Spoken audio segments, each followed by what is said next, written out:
Hello students, अस्सलाम वालेकुम। This is Junaid सऊ और आप मुझे देख रहे हैं मेरे YouTube channel chemistry with MJS पर।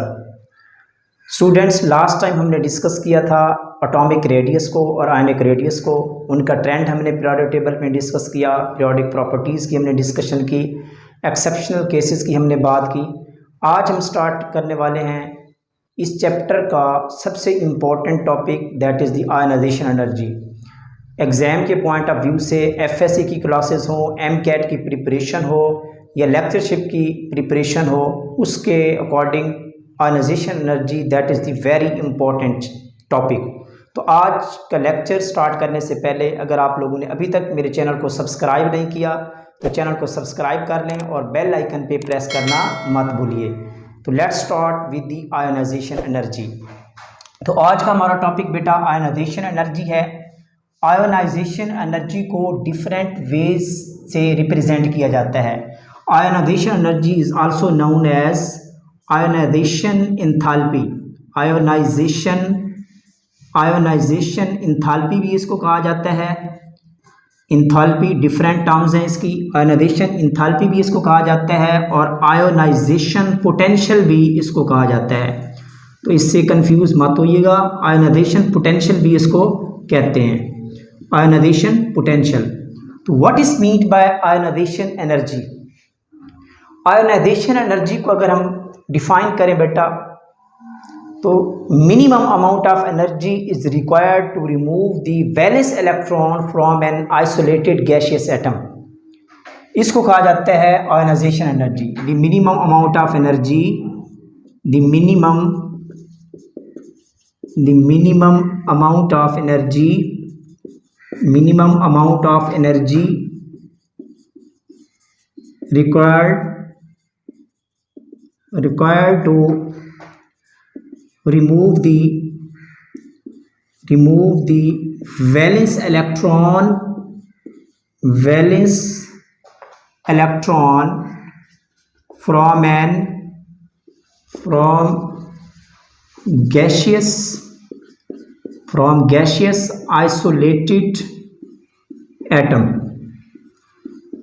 इसको हम कहते हैं बेटा आयनाइजेशन एनर्जी कहते हैं। तो आयनाइजेशन एनर्जी गैसियस और आइसोलेटेड एटम से, उसके वैलेंस शेल से इलेक्ट्रॉन को रिमूव करने के लिए जितनी एनर्जी रिक्वायर्ड होती है उसको आयनाइजेशन एनर्जी कहा जाता है और ये पॉजिटिव होती है। आयनाइजेशन एनर्जी क्या होती है? Ionization energy is always positive, because always क्या होती है बेटा? पॉजिटिव होती है, बिकॉज इलेक्ट्रॉन को रिमूव करवाने के लिए एनर्जी रिक्वायर्ड होगी, तब वैलेंस इलेक्ट्रॉन रिमूव होगा। तो आयनाइजेशन एनर्जी इज पॉजिटिव। अगर हम बात कर लें डिफरेंट इक्वेशन की कि आयनाइजेशन एनर्जी है क्या, उसकी केमिकल इक्वेशन क्या है, और उसको रिप्रेजेंट कर लेते हैं। लेट कर लेते हैं sodium this is the metal. अगर सोडियम गैसियस एटम में से एक इलेक्ट्रॉन रिमूव करवाया जाए तो पॉजिटिव चार्ज आ जाता है, कीटाइन बन जाता है, एक इलेक्ट्रॉन यहाँ से रिमूव हो जाता है, और वो जो एनर्जी इस इलेक्ट्रॉन को रिमूव करवाने के लिए रिक्वायर्ड होती है उसको प्लस साइन से रिप्रेजेंट किया जाता है, और वो होती है 496 किलो जॉल पर मोल। क्या होती है? किलो जॉल पर मोल होती है। तो पॉजिटिव साइन जस्ट रिक्वायरमेंट के लिए है कि एनर्जी कितनी रिक्वायर्ड है, और अगर एनर्जी रिलीज होती है तो उसके लिए नेगेटिव साइन हम रिप्रेजेंट करते हैं।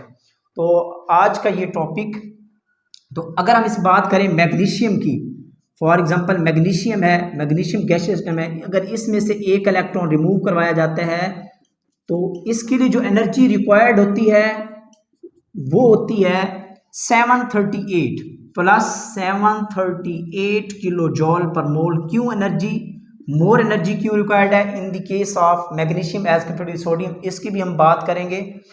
अब हम डिस्कस करते हैं कि मैग्नीशियम की जो सेकंड आयोनाइजेशन एनर्जी होती है वो कितनी होती है। अगर हम बात करें मैग्नीशियम की, तो मैग्नीशियम में से जब सेकंड इलेक्ट्रॉन यहाँ से रिमूव होता है तो मैग्नीशियम पे 2 पॉजिटिव चार्ज आता है, एक इलेक्ट्रॉन यहाँ से रिमूव हुआ, और इसकी जो एनर्जी होगी ionization energy, that will be the second ionization energy, and that will be 1451 kilo joule per mole. तो ये है जी सेकंड आयोनाइजेशन एनर्जी। आप देख सकते हैं there is a large gap between the first and second ionization energy. और इसके अलावा अगर हम बात करें कि मैग्नीशियम की जो थर्ड आयोनाइजेशन एनर्जी है, क्या वो पॉसिबल है? मैग्नीशियम की थर्ड आयोनाइजेशन एनर्जी भी पॉसिबल है, but in the case of third ionization energy वहां से इलेक्ट्रॉन को रिमूव करना that is very very difficult, because क्योंकि मैग्नीशियम के पास जो इलेक्ट्रॉनिक कन्फिग्रेशन बन जाती है वो नोबल गैस जैसी इलेक्ट्रॉनिक कन्फिग्रेशन बन जाती है, उसको ऑक्टेट रूल कंप्लीट हो जाता है और वहाँ से इलेक्ट्रॉन को रिमूव करना बहुत ज़्यादा डिफ़िकल्ट हो जाता है।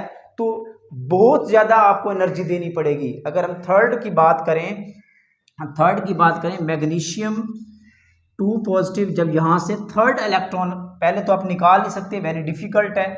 थर्ड इलेक्ट्रॉन अगर आप निकालेंगे, थर्ड इलेक्ट्रॉन जब निकालेंगे तो जो थर्ड आयोनाइजेशन एनर्जी होगी वेरी वेरी लार्ज होगी, बहुत ज़्यादा होगी। It means there is a large gap between the first and third ionisation energy. There is a large gap between the first and third ionisation energy.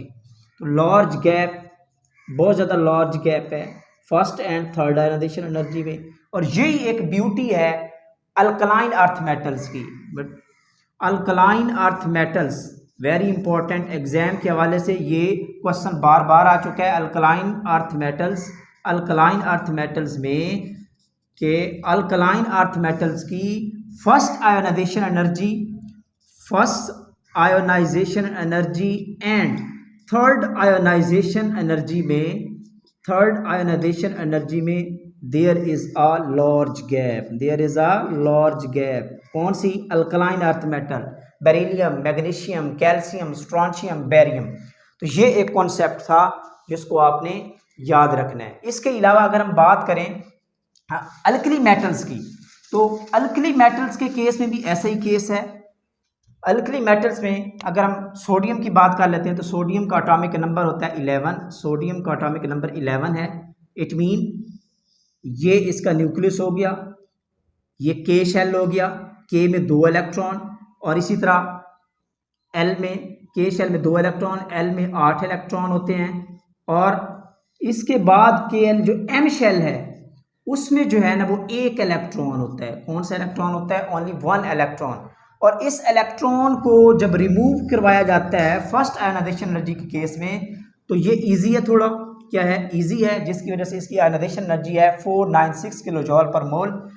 और क्या alkali metals के case में, sodium के case में second ionization energy possible होगी? Yes, second ionization energy possible हो सकती है, but there is a requirement of large amount of ionization energy. तो आपको बहुत ज्यादा एनर्जी देनी पड़ेगी, तब जाके सेकंड इलेक्ट्रॉन रिमूव होगा। बिकॉज क्योंकि फर्स्ट इलेक्ट्रॉन के रिमूवल के बाद जो सोडियम की जो इलेक्ट्रॉनिक कन्फिग्रेशन बन जाती है वो ऑक्टेट रूल की तरह बन जाती है, नोबल गैस की तरह। जब यहाँ से 1 इलेक्ट्रॉन रिमूव होता है तो ये शेल जो होता है वो डिस्ट्रॉय हो जाता है, ये शेल एंड हो जाता है, जिसकी वजह से आप देख सकते हैं कि अब जो लॉस्ट शेल है उसमें 8 इलेक्ट्रॉन है। Last shell containing 8 electron.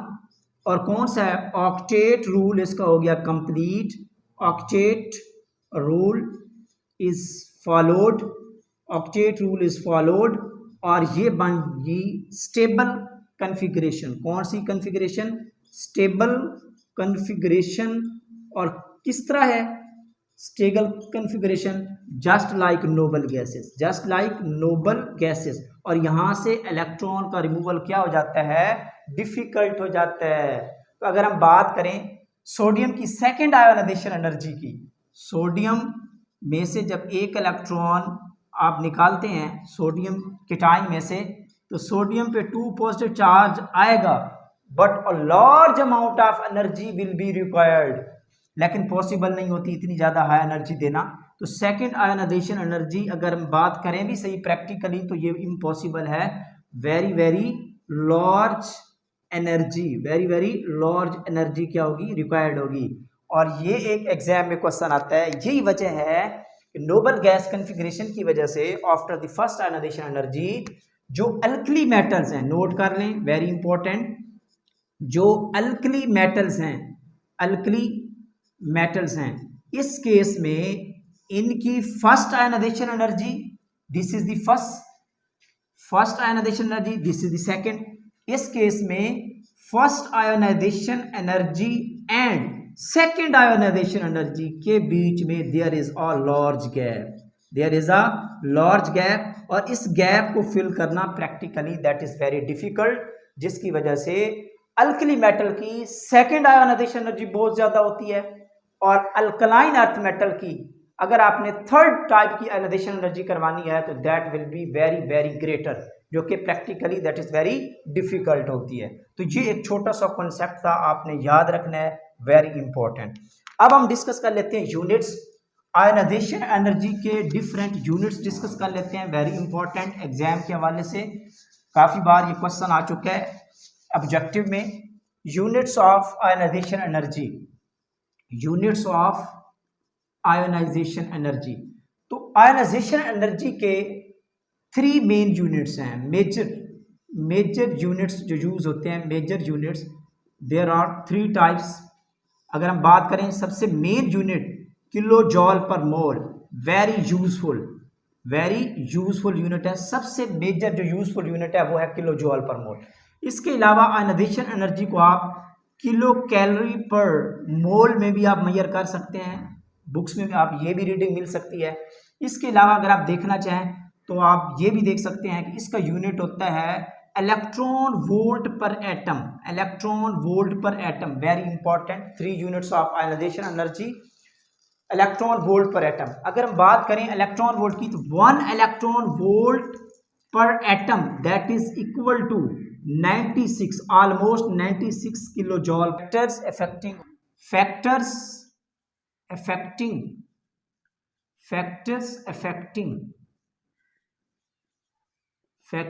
Affecting ionization energy पे कौन कौन से फैक्टर इफेक्ट करते हैं। फर्स्ट ऑफ ऑल हम डिस्कस कर लेते हैं size is one of the most important factor, size भी इफेक्ट करता है। इसके अलावा लास्ट लेक्चर में हमने डिस्कस किया था इफेक्टिव न्यूक्लियर चार्ज को, किसको हमने डिस्कस किया था, इफेक्टिव न्यूक्लियर चार्ज, इसकी हमने डिस्कशन की थी आयनिक रेडियस और एटॉमिक रेडियस के केस में। अगर आपको इफेक्टिव न्यूक्लियर चार्ज का नहीं पता तो आप वो वीडियो हमारी देख लें। Effective nuclear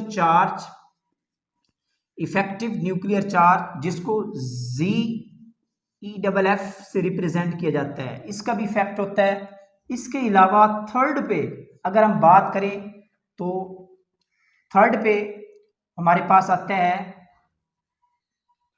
penetration effect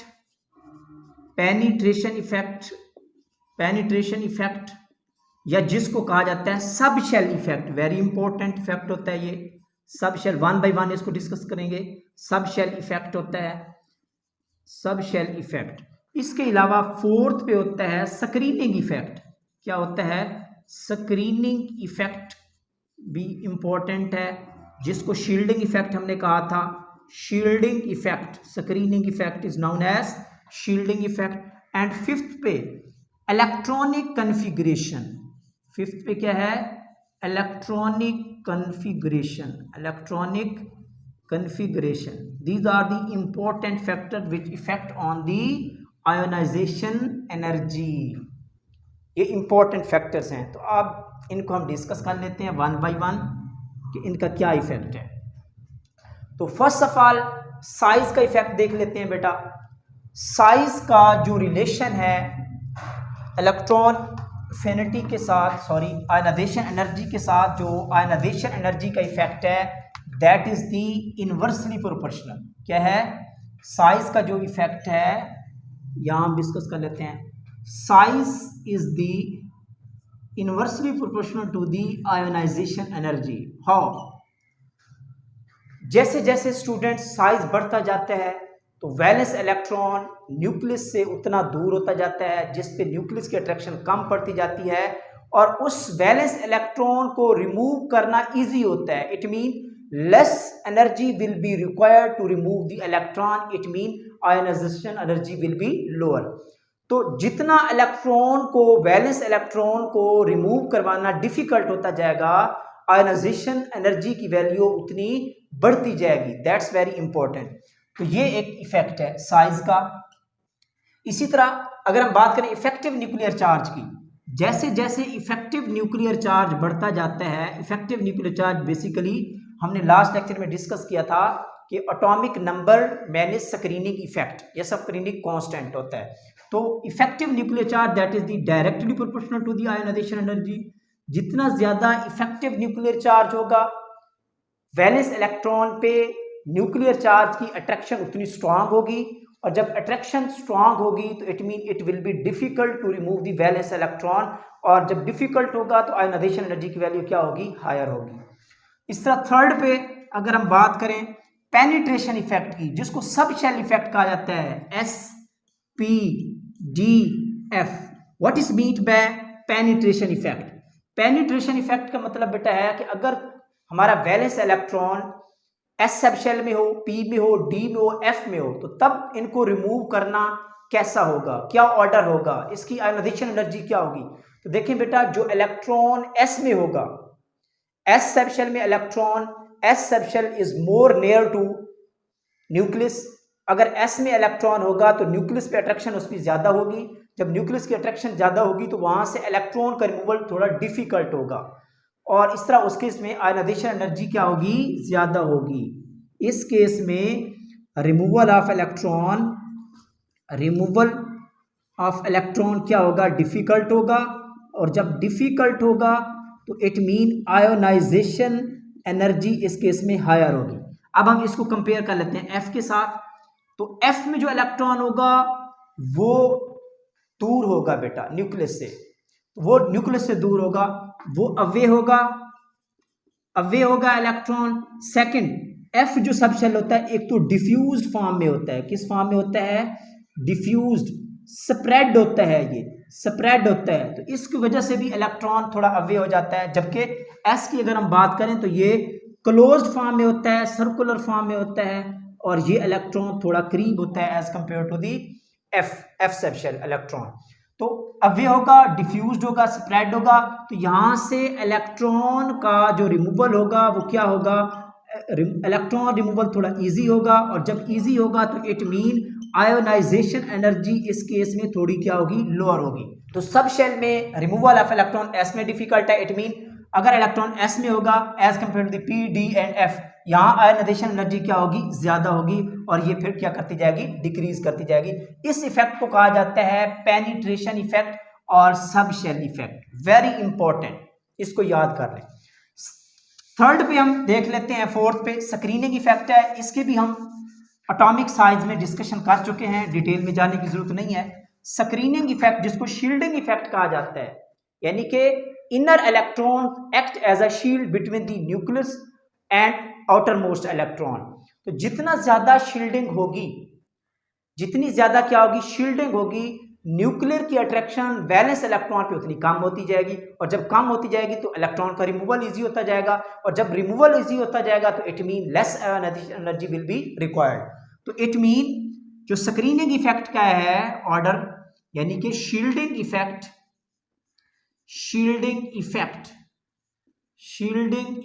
is the inversely proportional to the ionization energy. जितना शील्डिंग इफेक्ट ज्यादा होगा, आयोनाइजेशन एनर्जी उतनी क्या होती जाएगी, कम होती जाएगी। इट मींस जिस तरह अगर हम बात करें, एक ये है न्यूक्लियस है, के शेल है, एल शेल है, देन एम शेल है। इसी तरह अगर हम बात करें के की, एल की, अब देखिए यहां जो इलेक्ट्रॉन्स हैं,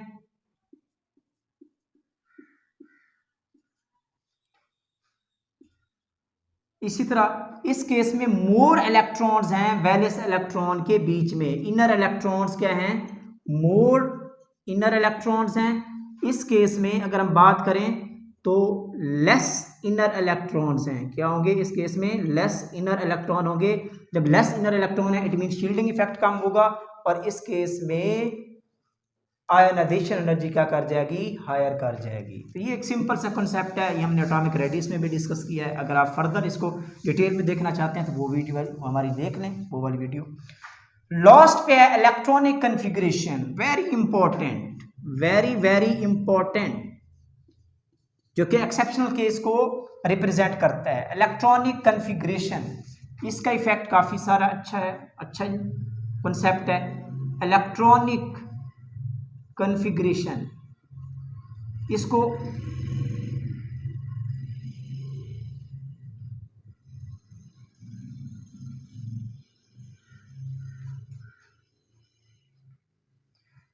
इलेक्ट्रॉनिक कन्फिग्रेशन का effect very very important effect है, इसको देख लेते हैं हम। इलेक्ट्रॉनिक कन्फिग्रेशन, अगर बेटा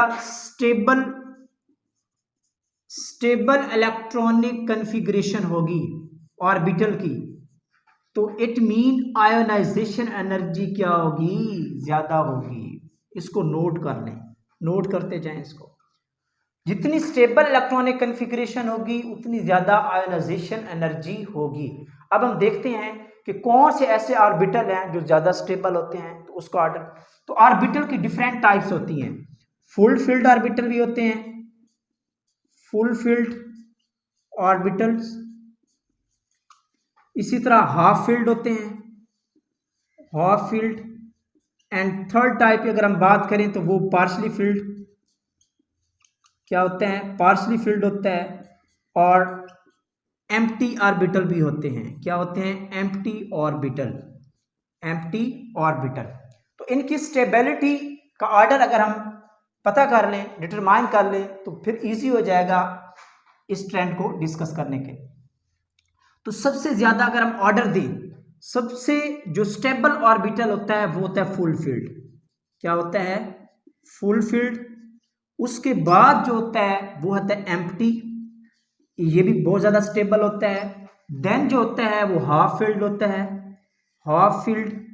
और लास्ट पे जो लेस स्टेबल ऑर्बिटल होता है वो होता है पार्शली फील्ड, क्या होता है, पार्शली फील्ड होता है, क्या होता है, पार्शली फील्ड। इस ऑर्डर को नोट कर लें, very very important, very very important, इसको नोट कर लें। एग्जाम से बहुत सारे क्वेश्चन इस कॉन्सेप्ट्स पे आते हैं, एग्जाम में, पीपीएससी में, एमकैट में, लेक्चरशिप की प्रिपरेशन एग्जाम में, तो इस कॉन्सेप्ट पे बहुत अच्छे क्वेश्चन आते हैं। अभी हम सॉल्व करने वाले हैं एक्सेप्शनल केसेस, स्पेशली इसी ट्रेंड पे काम करते हैं, इसी ऑर्डर पे काम करते हैं, तो इसको नोट कर लें।